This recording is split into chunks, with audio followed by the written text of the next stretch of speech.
Vous êtes déplacés pour venir nous rencontrer cet après-midi. Je trouvais très important d'être ici aujourd'hui puis de prendre la parole pour deux raisons principales. D'abord, comme premier leader de l'organisation et aussi comme psychoéducateur qui a œuvré pendant plusieurs années auprès des enfants en grande difficulté à l'intérieur de la structure des centres jeunesse.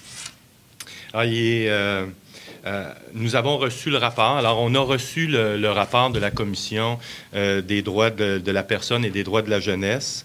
Je tiens à dire que ça a été fait à l'intérieur d'une démarche très rigoureuse qui s'est déroulée sur plusieurs années, à laquelle démarche là, nos intervenants ont participé avec beaucoup d'engagement et d'ouverture.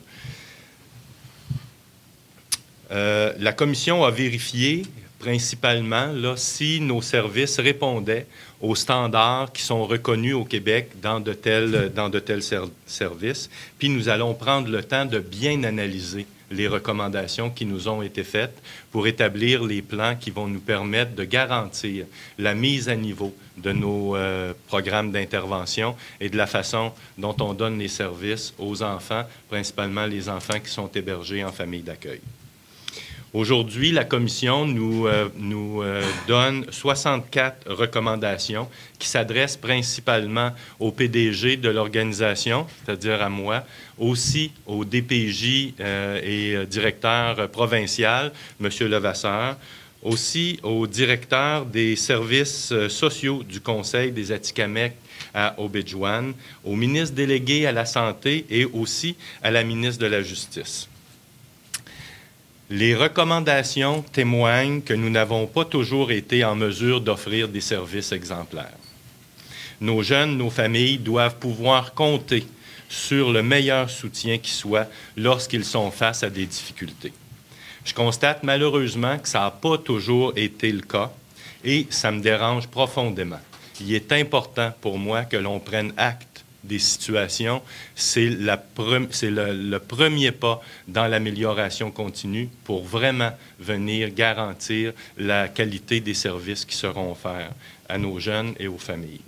Il s'agit très souvent d'enfants, en plus, qui sont extrêmement vulnérables et qui vivent des situations de déséquilibre importants. Alors, il est d'autant plus important qu'on soit présent pour donner des services de qualité à ces gens-là.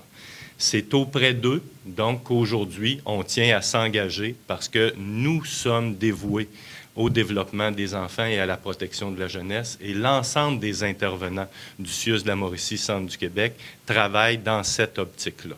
Alors, on reconnaît ce qui nous est dit. On va améliorer la situation qui est portée à notre attention.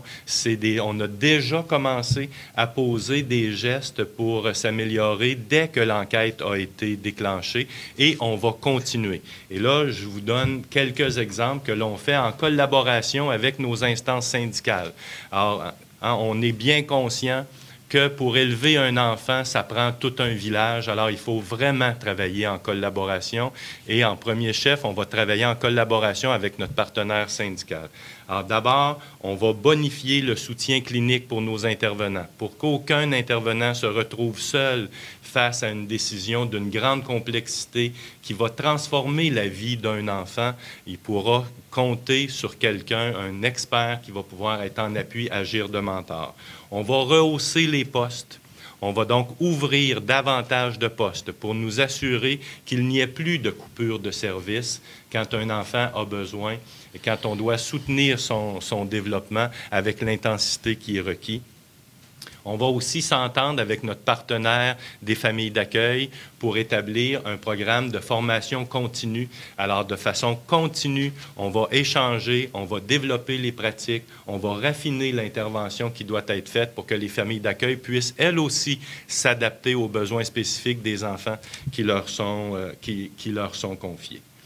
On va aussi faire rapport régulièrement à la Commission des gestes que nous allons poser et des résultats que ces gestes-là permettent d'atteindre pour garantir la qualité des services et la continuité des services aux enfants.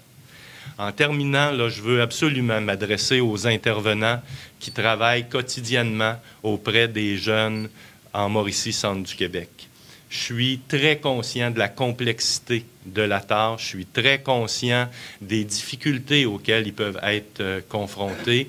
Et ensemble, on va travailler pour permettre de développer des milieux de pratique qui sont stimulants et qui permettent à nos intervenants vraiment d'aller au bout de l'évaluation des services à donner aux enfants tels qu'ils le font quotidiennement. Et ça, là, c'est l'engagement que l'on prend aussi d'être vraiment en soutien et de le faire en collaboration avec les intervenants et avec nos partenaires syndicaux.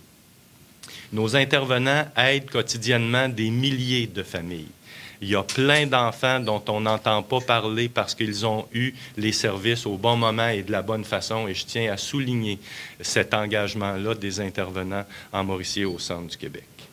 Les décisions qui sont prises sont des décisions qui ont des répercussions majeures dans la vie d'un enfant. Et transformer la vie d'un enfant, c'est comme l'effet d'un télescope. Le cheveu qu'on transforme à 8 ans peut représenter des années-lumière à 65 ans. Et c'est ça qui fait que l'on appuie des gens à développer un mieux-être et un équilibre dans la vie.